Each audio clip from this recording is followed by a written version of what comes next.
Wapenzi watazamaji, nichukue fursa hii kukuhusieni jambo moja. Nikuhusieni tujitahidi watu sana kujitibisha matatizo yanayohusika na mapepo. Matatizo ya majini, matatizo ya uchawi, matatizo ya husda. Ni vitu ambavyo tupambane navyo kwa kiasi kikubwa sana, kwa sababu viko na madhara yake mengi wala si madogo. Barakallahu fikum. Miongoni mwa matatizo ya majini ni mtu kukosa usingizi au kupata usingizi mzito kupita kiasi. Yani mtu analala mpaka anaona too much. Kifupi, maradhi haya yananyanyasa, kwa sababu miongoni mwa mashaka yake ni mtu kuwa na uoga muda wote. Unajua, mtu kuwa na hofu ni mtihani. Hasa akiambiwa kuna kitu anakichukulia uzito, moyo unamuenda mbio zaidi, na ni habari ya kawaida. Lakini saa nyingine anapata hisia kwamba atapata habari za matatizo, kwa hiyo anakuwa ni mwenye kuogopa. Kwa hiyo maradhi ya kuogopa yapo, lakini yanasababisha na shetani, na shetani huyo anaitwa Al-Khannas alladhi yuwaswisu fi suduri nas. Al-Khannas huyo. Lakini sambamba na hivyo, miongoni mwa matatizo ya kimaibilisi ni mtu kupata maumivu, kiuno sana, mgongo sana, miguu kuwaka moto. Yani mtu amechekiwa, hana sukari, hana chochote, lakini miguu inawaka moto hatari kweli kweli. Lakini mbaya zaidi, majini yanaweza kusababisha ukapoteza channel, uchumi ukaporomoka vyu baina shamsi wa dhuhaha. Bao sema nimekanyaga mduno gani? Yani inatia nuksi hii midudu hatari.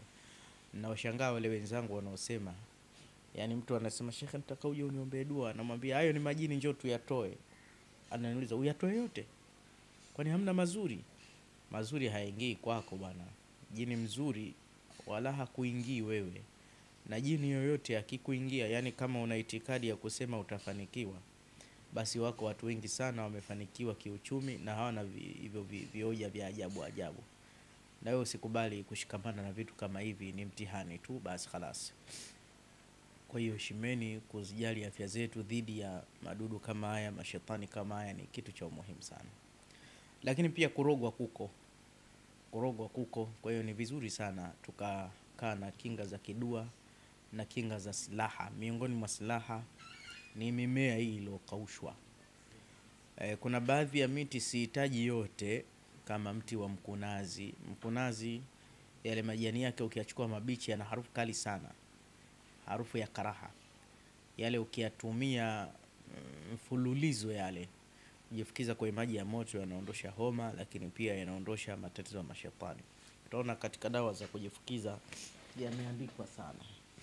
Na kijitabu kidogo hiki pia kinaelezea dawa za kujifukiza: kibiriti upele, sandarusi, halititi, karafu maiti, mruturutu, miat seila.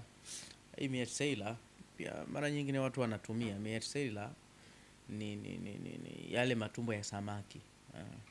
Ile harufu, si unajua samaki ana harufu, ukimshika mwenyewe unaona kuna harufu. Basi zile tumbo zake bwana, majini hawapatani navyo. Watu wamefanya tafiti nyingi sana. Wenyewe wanaita miat seila. Lakini shubiri, na hata hiyo bakalhadi yenyewe na manemane, sawa, na mafuta yale ukiyachoma. Mafusho yapo ya aina mbili, kuna fusho zuri na kuna fusho chafu. Fusho zuri ni speciali kwa ajili ya jini mahaba. Hili ni fusho ambalo wallahi linanukia, lina miski nyeupe, sawa, lina mafuta ya mdarasini, lina maji ya marashi ya maiti yale ndani yake, sawa. Lenyewe likichomwa ile miti yake, unaweza ukameta zamate ukasema ni pilau gani, inanukia kweli kweli.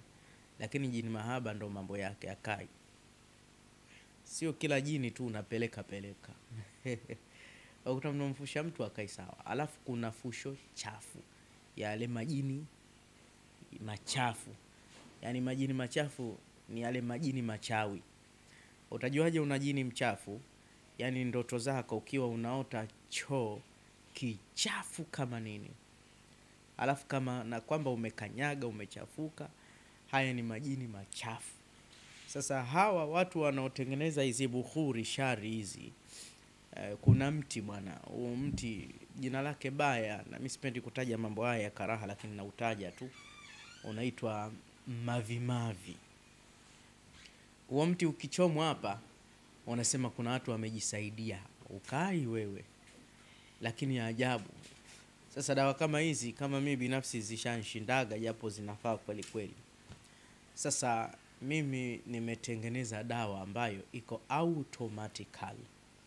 Yani dawa hii ndani yake ina fusho zuri na ndani yake ina fusho chafu kwa ajili ya wale mashetani wa kichawi.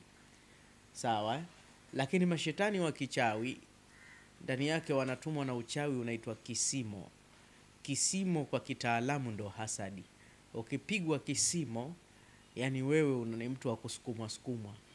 Hata kama kuna mtu alishawekania atakusomesha, alianza mwanzo, lakini sasa hivi ukifika unashangaa na kukaripia, hakutaki tena, mpaka unasema sasa ashanianzisha masomo.